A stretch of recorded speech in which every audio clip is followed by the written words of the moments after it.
विद्यार्थी मित्रों, आजना सेशन 2 में आपનું हार्दिक स्वागत करूँ છું। अगाऊ આપણે આલ્કલી ધાતુની જે પણ માહિતી હતી એ પૂર્ણ કરી છે। છેલ્લા સેશનમાં આપણે સોડિયમ અને પોટેશિયમની જૈવિક અગત્યતા વિશેની માહિતી પ્રાપ્ત કરી છે।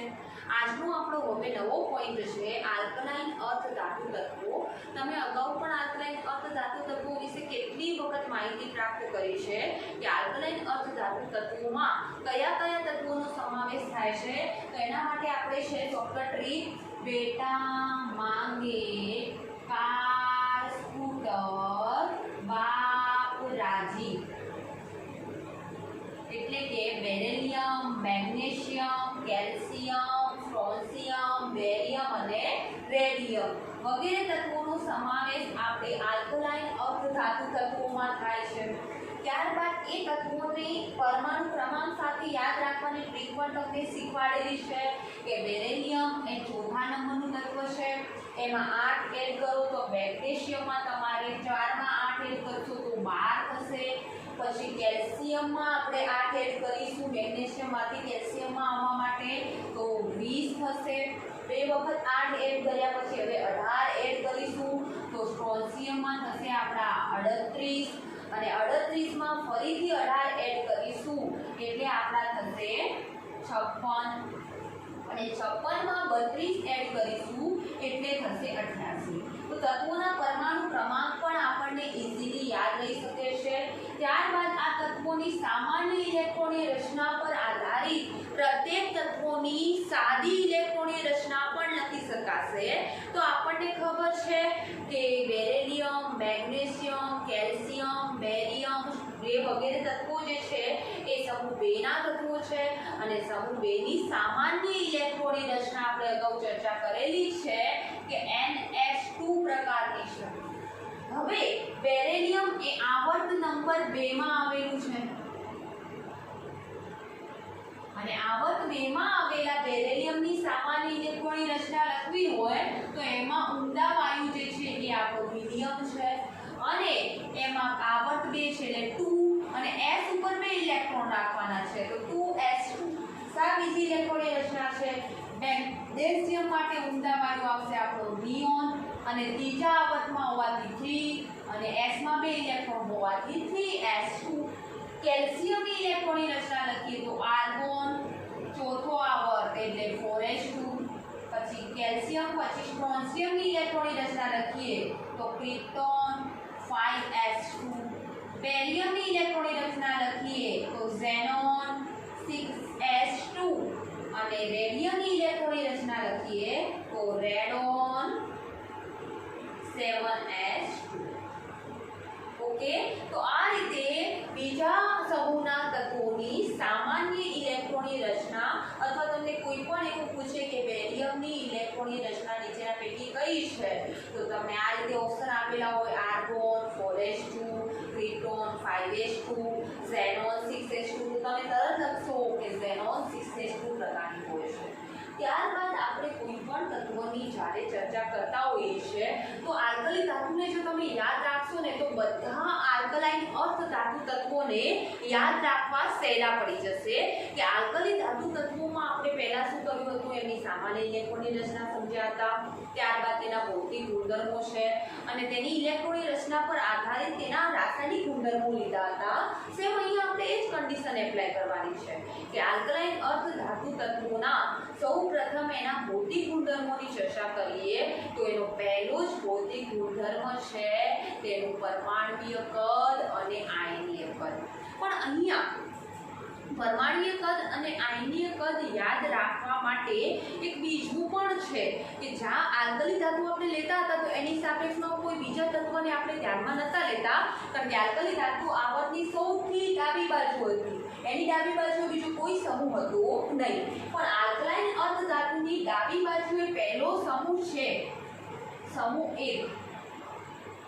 એ સમૂહ 1 ની સાપેક્ષમાં સમૂહ 2 માં શું જુદાપણું જોવા મળે છે એની પણ આપણે અહીંયા ચર્ચા કરવી પડશે જ્યારે આલ્કલી ધાતુમાં આપણે એ ચર્ચા કરતા હતા નહીં। અને ખાસ આ જુદાપણું જે છે એ જી અને નીટમાં વધારે પૂછાતું હોય તો એમાં ખાસ આપણે મેન્શન કરવાનું અને ખાસ એની નોંધણી લેવાની એ આપણે આપણે ભણાવીશું તેમ તેમ ધીરે ધીરે ખબર પડશે।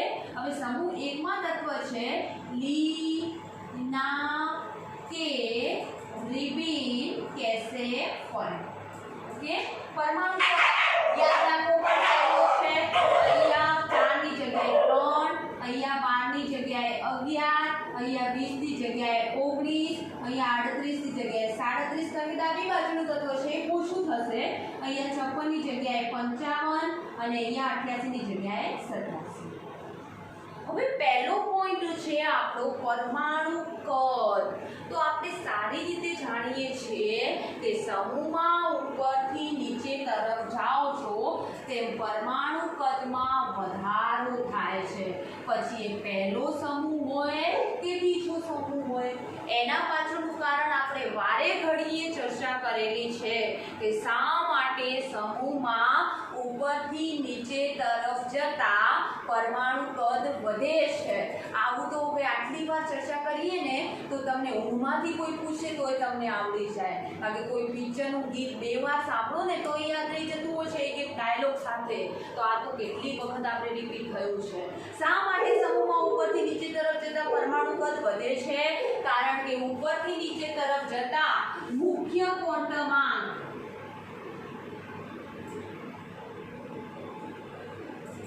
n નું મૂલ્ય વધે છે અને n નું મૂલ્ય વધે તો એના લીધે શું થાય છે? નવી નવી કક્ષાઓ રચાય છે।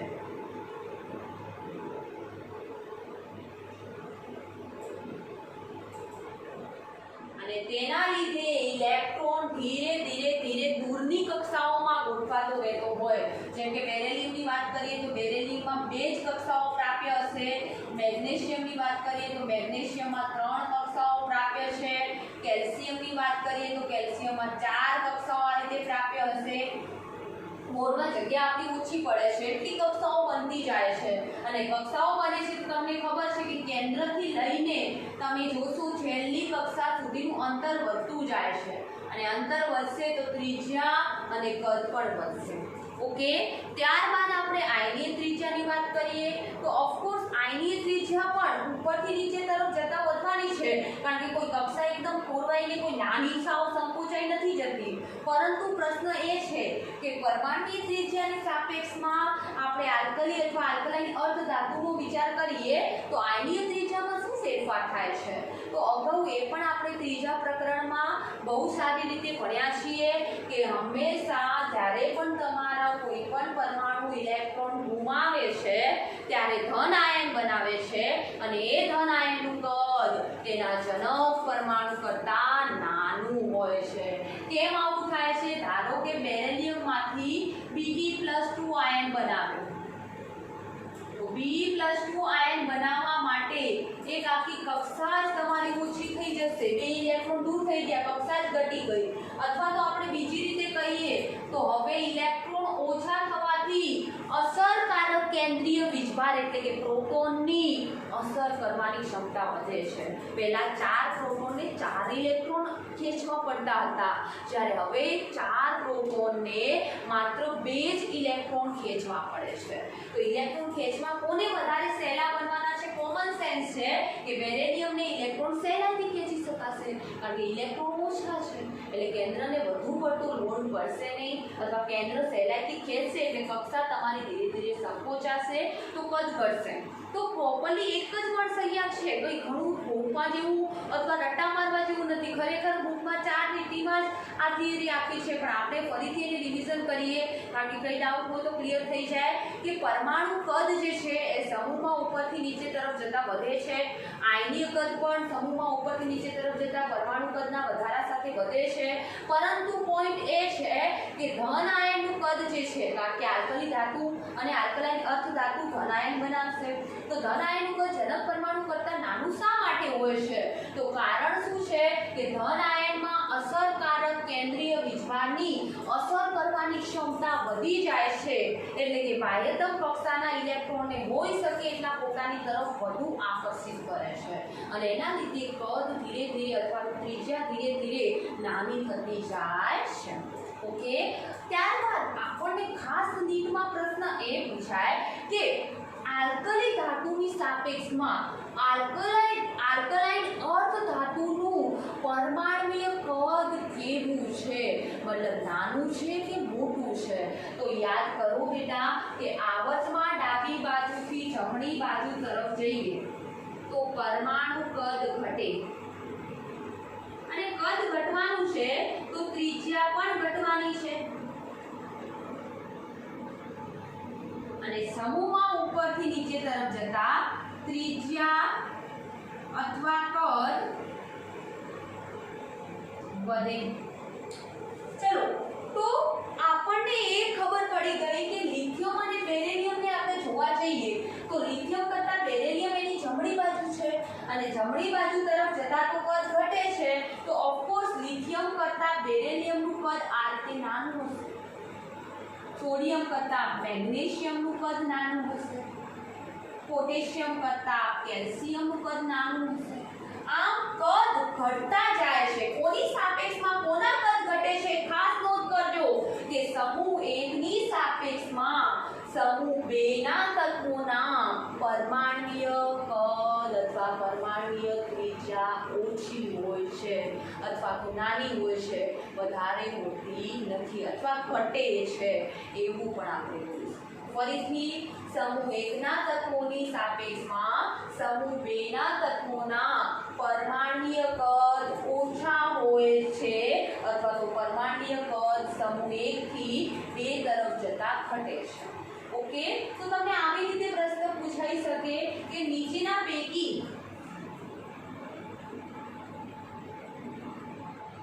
લિથિયમ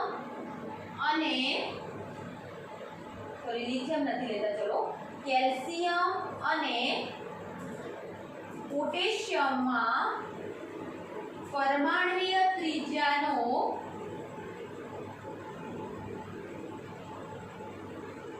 સાચો ક્રમ કયો છે? ઓકે, આ રીતે આપણને કોઈ પ્રશ્ન પૂછવું હોય તો કેલ્શિયમ સમૂહ 2 નું તત્વ છે, પોટેશિયમ એક્ઝેક્ટ એની બાજુમાં આવેલા સમૂહ 1 નું તત્વ છે. 1 થી 2 તરફ જતા પરમાણુ કદ ઘટે છે, કારણ કે ડાબાથી જવા તરફ જાઓ છો તો તમને ઓપ્શન આપેલા હશે. એ કરીને Ca > K, B કરીને આપ્યું છે Ca K, C કરીને આપ્યું છે Ca = K, એ ડી કરીને આપ્યું છે બધા જ. તો આપણને ખબર છે કે Ca નું કદ તો પોટેશિયમ કરતા ઓછું જ રહેવાનું છે, તો Ca K આવશે.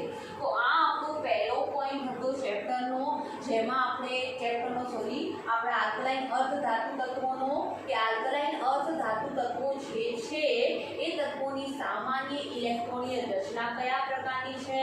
તો NH2 પ્રકારની છે. એના પર આધારિત પ્રત્યેક તત્વોના પરમાણુ ક્રમાંક આપણે લખી દીધા, અને એ પરમાણુ ક્રમાંક પર આધારિત પછી એમની ઇલેક્ટ્રોનીય રચના કે બીજા આવર્તમાં હોય તો 2s2 આવશે, ત્રીજો આવર્ત હશે તો NH2 પ્રકારનું હોવાથી 3s2 આવશે. આ રીતે આપણે એની ઇલેક્ટ્રોનીય રચના લખ્યા પછી એનો એક ભૌતિક ગુણધર્મ લીધો, અને એ ભૌતિક ગુણધર્મ છે પરમાણ્વીય ત્રિજ્યા અથવા તો આયનીય ત્રિજ્યા. તો એમાં આપણે સામાન્ય રીતે એ સમજ્યા કે સમૂહમાં ઉપરથી નીચે તરફ જતા પરમાણ્વીય ત્રિજ્યા વધે છે અને આયનીય ત્રિજ્યા પણ વધે છે, પરંતુ એક ખાસ વસ્તુ નોટ કરવાની કે ધન આયનનું કદ પોતાના મૂળભૂત જનક પરમાણુ કરતાં હંમેશા નાનું હોય, કારણ કે ધન આયનમાં અસરકારક કેન્દ્રીય વીજભારની અસર કરવાની ક્ષમતા વધી જતી હોવાથી ઇલેક્ટ્રોનને પોતાની તરફ વધુ ને વધુ આકર્ષિત કરશે. ઓકે, ત્યારબાદ બીજો એના અંદર પરમાણુ ત્રિજ્યામાં જ પોઈન્ટ ભણ્યા કે ઘણી વખત આપણને એવું પૂછાય કે આલ્કલાઇન અર્ધ ધાતુ તત્વોનું પરમાણ્વીય કદ આલ્કલી ધાતુ કરતાં કેવું છે? તો આલ્કલી ધાતુનું કદ વધારે છે ને આલ્કલાઇન ઓછું છે, તો તમને એવો પ્રશ્ન પૂછાય કે આલ્કલાઇન અર્ધ ધાતુનું પરમાણ્વીય કદ આલ્કલી ધાતુ કરતાં કેવું છે? તો આલ્કલી ધાતુ કરતાં નાનું છે. ઓકે, તો આ ખાસ આપણે મેન્શન કરવાનું, અથવા આવી રીતે કોઈ પ્રશ્ન પૂછાય તો એને પણ આપણે નોટ આઉટ કરી શકીએ. તો અહીંયા પહેલો એનો ભૌતિક ગુણધર્મ જે છે પરમાણ્વીય કદ એ કમ્પ્લીટ થાય છે. ત્યારબાદ આપણે લઈએ છીએ એનો બીજો ભૌતિક ગુણધર્મ, અને એ છે તેની આયનીકરણ એન્થાલ્પી. અને આયનીકરણ એન્થાલ્પીમાં તો ખાસ નોટ કરવાની જરૂર છે, પ્રથમ અને દ્વિતીયમાં ઘણો બધો ફેરફાર આવી જશે. આયનીકરણ એન્થાલ્પીની પ્રથમ અને દ્વિતીયમાં ઘણો ફેરફાર આવશે, એ આપણે હાલ જોઈએ એટલે તમને આઈડિયા મળે કે સામાન્ય રીતે આવર્તમાં અને સમૂહની આપણે વાત કરીએ તો સમૂહમાં પહેલા વાત કરી લઈએ, કારણ કે આપણે સમૂહ વિશે ભણી રહ્યા છીએ કે સમૂહમાં ઉપરથી નીચે તરફ જતા પરમાણુ કદ અથવા ત્રિજ્યા વધી રહી છે. હવે આ જે પરમાણુ કદ અને ત્રિજ્યા વધે છે તો આપણને ખબર છે કે ઇલેક્ટ્રોન ધીરે ધીરે નવી કક્ષાઓ રચતો હોવાથી કેન્દ્રથી દૂર ને દૂર ગોઠવાશે. આ રીતે ઇલેક્ટ્રોન કેન્દ્રથી દૂર ગોઠવાતો રહેશે, અને ઇલેક્ટ્રોન કેન્દ્રથી દૂર હોય ઉપરથી નીચે તરફ જતા તો તેવા ઇલેક્ટ્રોનને દૂર કરવા માટે ઊર્જા એટલે કે એન્થાલ્પી કેવી આપવી પડશે? ઓછી આપવી પડશે. તો સમૂહમાં ઉપરથી નીચે તરફ જતા પરમાણુ કદના વધારા સાથે બધું જ ભણી ગયા છે, કંઈ નવું નથી, બધું રિપીટ થાય છે. પરમાણુ કદના વધારા સાથે આયનીકરણ એન્થાલ્પીનું મૂલ્ય ઘટે છે. ચલો, તો એક વસ્તુ બાકી થઈ ગઈ કે સમૂહમાં ઉપરથી નીચે તરફ જતા આયનીકરણ એન્થાલ્પી ઘટશે. આ તો અમને આવડતું ટીચર, એમાં શું નવું છે? યસ, આવડતું. હું ક્યાં કહું છું કે તમને નથી આવડતું, બટ આપણો પોઈન્ટ છે તો આપણે એને આગળ વધારવો જરૂરી છે. ત્યારબાદ સમૂહમાં ઘટે છે તો આવર્તમાં શું થાય છે? આવર્તમાં પરમાણુ કદ ઘટતું જાય છે. દેખો, આવર્તમાં લિથિયમ કરતા બેરિલિયમનું આ રીતે કદને નાનું બનાવ્યું છે, આ રીતે દેખો ઘટે છે, આ રીતે કર્યું છે લિથિયમ અને આ બેરિલિયમ. તો કદ ઘટે છે, ઇલેક્ટ્રોન કેન્દ્રની નજીક આવે છે, કેન્દ્રની નજીક આવે છે. હવે ઇલેક્ટ્રોન કેન્દ્રની નજીક હોય, પેલો ચોટેલો હોય તો એને દૂર કરવા માટે ઉષ્મા પણ વધુ ને વધુ આપવી પડે. તો આવર્તમાં આયનીકરણ એન્થાલ્પી વધશે. એન્થાલ્પી એ જ આપણી ઉષ્મા છે. તો હવે આયનીકરણ એન્થાલ્પી વધે છે તો ધારો કે મારે સોડિયમ ચલો આપણે લઈએ તો સોડિયમમાં 3 કક્ષાઓ છે, મેગ્નેશિયમમાં 3 કક્ષાઓ છે. બહુ સારી રીતે ડ્રો કરીને સમજાવવાનો પ્રયત્ન કરું છું કે આ આપણું સોડિયમ છે, આ આપણું મેગ્નેશિયમ છે. થોડું કદ નાનું મોટું બની જશે, થોડું આપણે એટલું નાનું બનાવીએ, સોડિયમ જેવું છે પણ થોડું નાનું.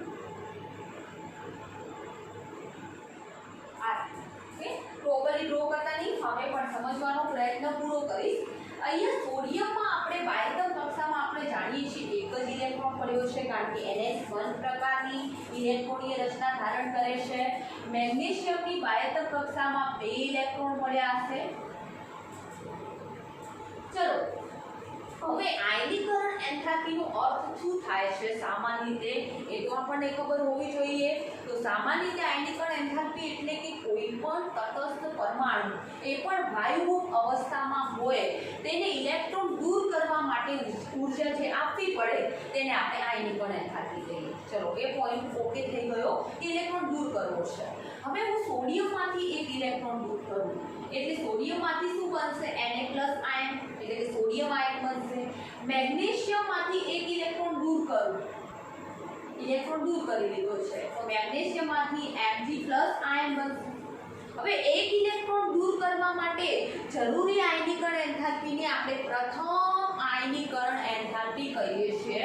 ઇવન આપણા પરીક્ષામાં પ્રશ્ન આવી ગયો કે પ્રથમ આયનીકરણ એન્થાલ્પીનું મૂલ્ય દ્વિતીય આયનીકરણ એન્થાલ્પી કરતાં ઓછું એટલે કે દ્વિતીયનું વધારે હોય, દ્વિતીય કરતાં તૃતીયનું વધારે હોય. શા માટે?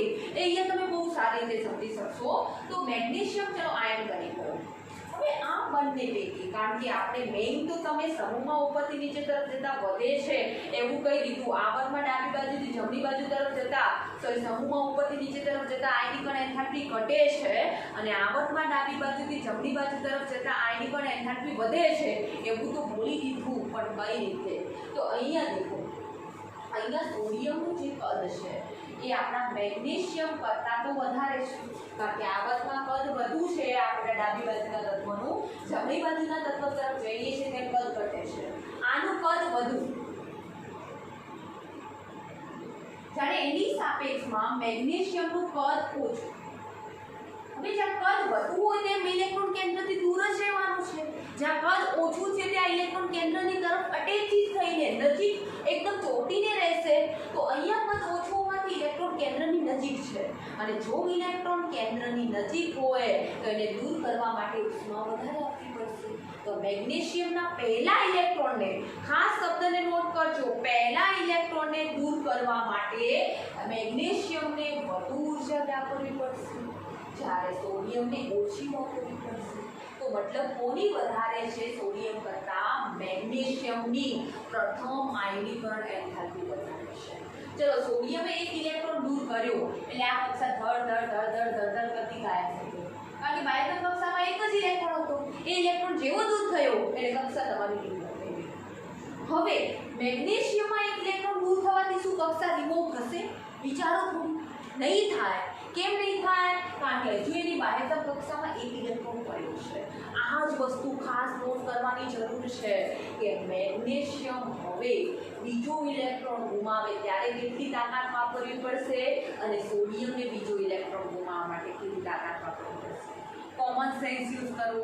સોડિયમે જેવો એક ઇલેક્ટ્રોન દૂર કર્યો એટલે નિયોન જેવી સ્થાયી રચના પ્રાપ્ત કરી. એટલે કે અંદરની કક્ષામાં હવે ઇલેક્ટ્રોન આવ્યા. તો હજુ બહારની કક્ષા છે. દેખો, આમાં ત્રીજી કક્ષા, આમાં બીજી કક્ષા, સેકન્ડ કક્ષા, જેને આપણે એલ કક્ષા કહીએ છીએ, અને આ છે એમ કક્ષા. જુઓ કે એલ, એમ, એન કક્ષાઓના આપણા પ્રકાર હતા, યાદ કરો. બીજા પ્રકરણમાં ભણી ગયા છીએ. ત્યાં કક્ષા આવી ગઈ છે આપણી. હવે અહીંયા આ એલ કક્ષા અંદરની કક્ષામાં છે, અથવા બીજી રીતે પણ હું કહું તો સોડિયમ હવે ઊંડા વાયુ જેવો સ્થાયી બની ગયો છે. હવે સ્થાયી બની ગયો હોય તો હવે એને ઇલેક્ટ્રોન, ઊંડા વાયુને ઇલેક્ટ્રોન દૂર કરવું હોય ને તો સૌથી વધુ ઉર્જા વાપરવી પડે, કારણ કે આવર્તમાં ડાબી બાજુથી જમણી બાજુ તરફ જતા આયનીકરણ એન્થાલ્પી વધે છે. આ તો આપણે ચર્ચા કરી. અને સૌથી જમણી બાજુ હોય તો આપણો કોણ છે? ઊંડા વાયુ છે, સૌથી વધારે આયનીકરણ એન્થાલ્પી ધરાવે. તો હવે નિયોન જે છે, નિયોન જેવી રચના આપણા સોડિયમ આયને પ્રાપ્ત કરી નાખી છે. તો હવે એને ઇલેક્ટ્રોન દૂર કરવું હોય તો ઉર્જા વધુને વધુ વાપરવી પડે. પણ જ્યારે મેગ્નેશિયમને હજુ પણ બીજું ઇલેક્ટ્રોન દૂર કરવું હોય તો પહેલાની સાપેક્ષમાં વધુ ઉર્જા વાપરવી પડશે. મતલબ ધારો કે મેગ્નેશિયમે પહેલો ઇલેક્ટ્રોન દૂર કરવા માટે 200 કિલો જૂલ પ્રતિ મોલ જેટલી ઉર્જા વાપરી, ધારીએ છીએ આપણે. તો એને બીજો ઇલેક્ટ્રોન હવે દૂર કરવો હોય અને Mg+2 બનવું હોય તો 200 કરતાં તો વધુ, એટલે કે ધારો કે 300 કિલો જૂલ જેટલી ઉર્જા. પરંતુ સોડિયમ આયન પ્રથમ આયનીકરણ એન્થાલ્પીમાં મેગ્નેશિયમ કરતાં પહેલાથી ઇલેક્ટ્રોન ગુમાવી દેતો હતો, સહેલાઈથી. મતલબ કારણ કે એનું કદ મોટું હતું. પરંતુ હવે બીજો ઇલેક્ટ્રોન જો સોડિયમને ગુમાવવું હોય ને તો મેગ્નેશિયમ જેવો સહેલાઈથી ગુમાવી શકશે નહીં. તો ખાસ ધ્યાન રાખજો કે આલ્કલાઇન અર્ધ ધાતુની પ્રથમ આયનીકરણ એન્થાલ્પી એ આલ્કલી ધાતુ કરતાં વધારે હોય છે, પરંતુ તૃતીય આયનીકરણ એન્થાલ્પી એટલે કે સોડિયમમાંથી સોડિયમ+2 બનાવવું હોય તો એની આયનીકરણ એન્થાલ્પી જે છે એ આલ્કલી ધાતુ કરતાં ઓછી હોય છે.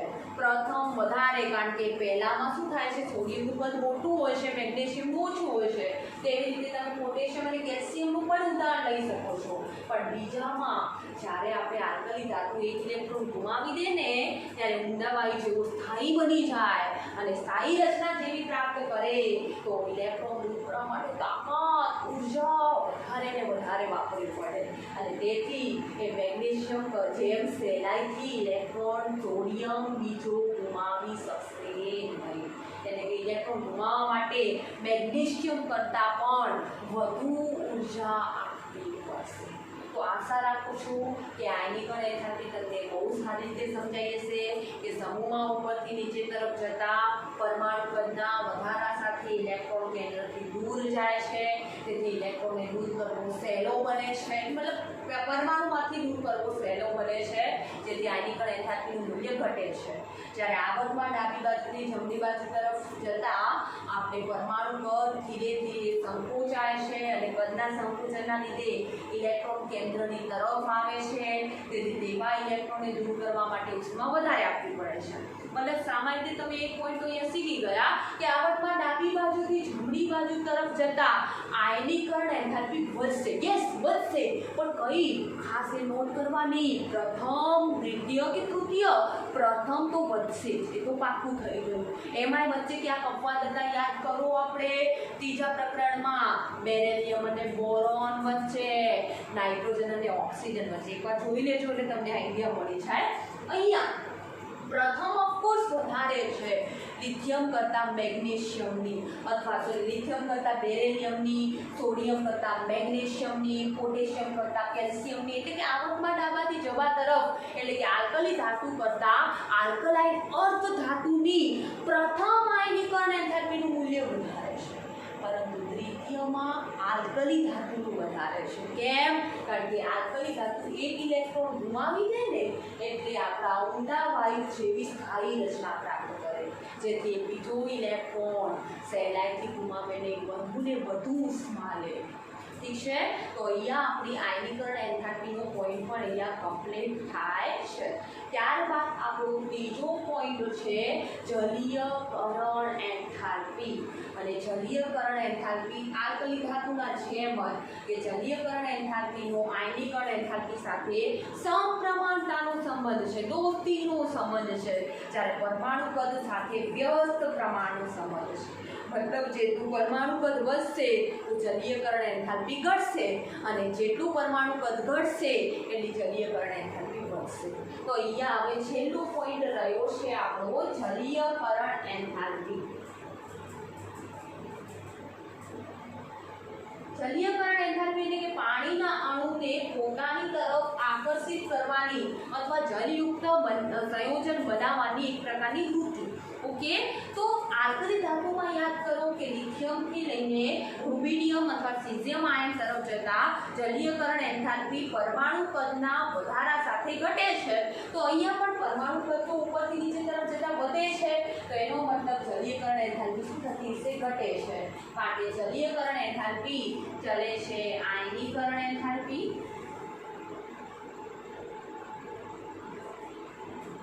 ચલે છે 1 પરમાણુ કદ અથવા તો ત્રિજ્યા. તો ઉપરથી નીચે તરફ જતા કદ વધે છે તો જલીયકરણ એન્થાલ્પી ઘટશે. અને આયનો માટે લઈએ છીએ એટલે બેરેલિયમ આયન, કારણ કે પાણીમાં ઓગાળીએ એટલે એનું આયનીકરણ થશે. બેરેલિયમ આયન છે, પછી મેગ્નેશિયમ આયન, કેલ્શિયમ, સ્ટ્રોન્શિયમ, બેરિયમ અને રેડિયમ તો આપણે લેતા નથી કારણ કે રેડિયો સક્રિય તત્વ છે.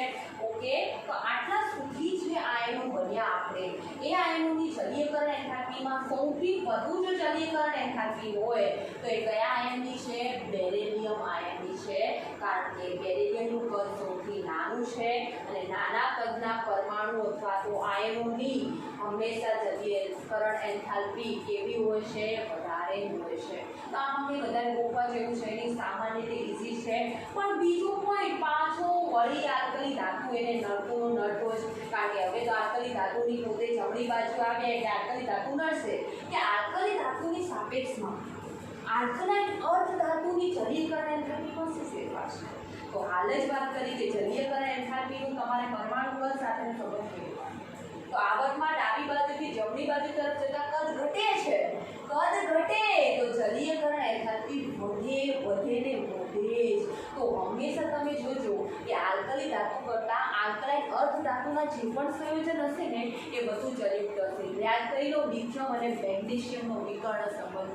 એમાં લિથિયમ ક્લોરાઇડની જલીયકરણ એન્થાલ્પીમાં પાણીના અણુ 1 અથવા 2 જ હતા, જ્યારે મેગ્નેશિયમ ક્લોરાઇડનું આપણે જલયુક્ત સંયોજન લેતા હતા એમાં પાણીના અણુ 6 છે.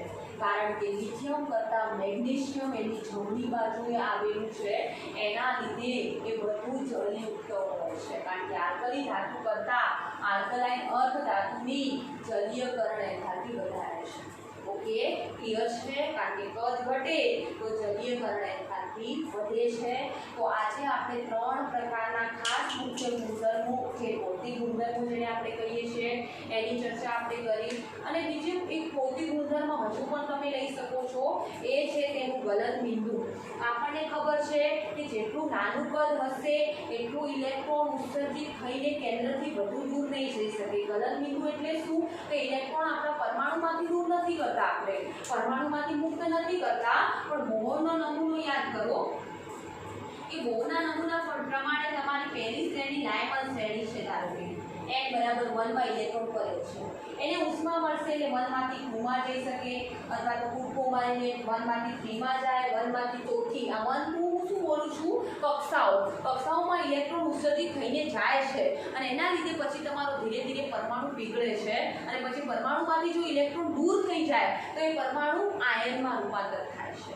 ઓકે, તો એના આપણે વધારે ડીપમાં ખાસ જોવાની કોઈ જરૂર નથી. જસ્ટ આ તો આપણે પોઈન્ટ છે કે જેટલું કદ નાનું હશે એટલું ઇલેક્ટ્રોન કેન્દ્રથી વધુ અટેચિત હશે, વધુ આકર્ષિત હશે, તેથી તેવો ઇલેક્ટ્રોન સહેલાઈથી ઉત્સર્જિત થઈ શકશે નહીં. એટલે કે તેને ઉત્સર્જિત કરવા માટે તાપમાન વધુ આપવું પડશે. તો સામાન્ય રીતે સમૂહમાં ઉપરથી નીચે તરફ જતા ગલન બિંદુમાં ઘટાડો થતો જોવા મળે છે. કારણ કે ગલન બિંદુમાં ખાસ ધ્યાન રાખવાનું કે પરમાણુ કદ સાથે એનો સમપ્રમાણતાનો સંબંધ છે. જેટલું કદ નાનું એટલું એને પીગાળવા માટે ઉષ્મા વધુને વધુ આપવી પડશે. ઓકે, તો સમૂહમાં ઉપરથી નીચે તરફ જતા ગલન બિંદુ જે છે, જગ્યાનો ખૂબ અભાવ છે, ગલન બિંદુ સમૂહમાં ઉપરથી નીચે તરફ જતા ઘટે છે. मतलब क्रम आपने लखવો હોય, देखो આ બધું બુકમાં નથી, હું વધારાનું લખાવું છું. તો ક્રમ છે આપણો beryllium greater than magnesium greater than calcium greater than strontium greater than barium, અને રેડિયમ તો આપણે લેતા નથી કારણ કે એ રેડિયો સક્રિય તત્વ છે.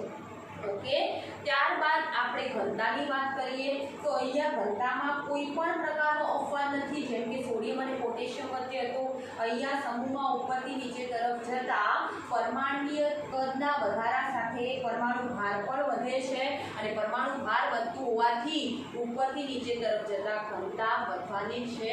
અહીંયા આપણું લેક્ચર હું પૂર્ણ કરું છું. કોઈ પણ કંઈ પ્રકારનો ડાઉટ રહી ગયો હોય અહીંયા તો પ્લીઝ મને જાણ કરજો. અસ્તુ.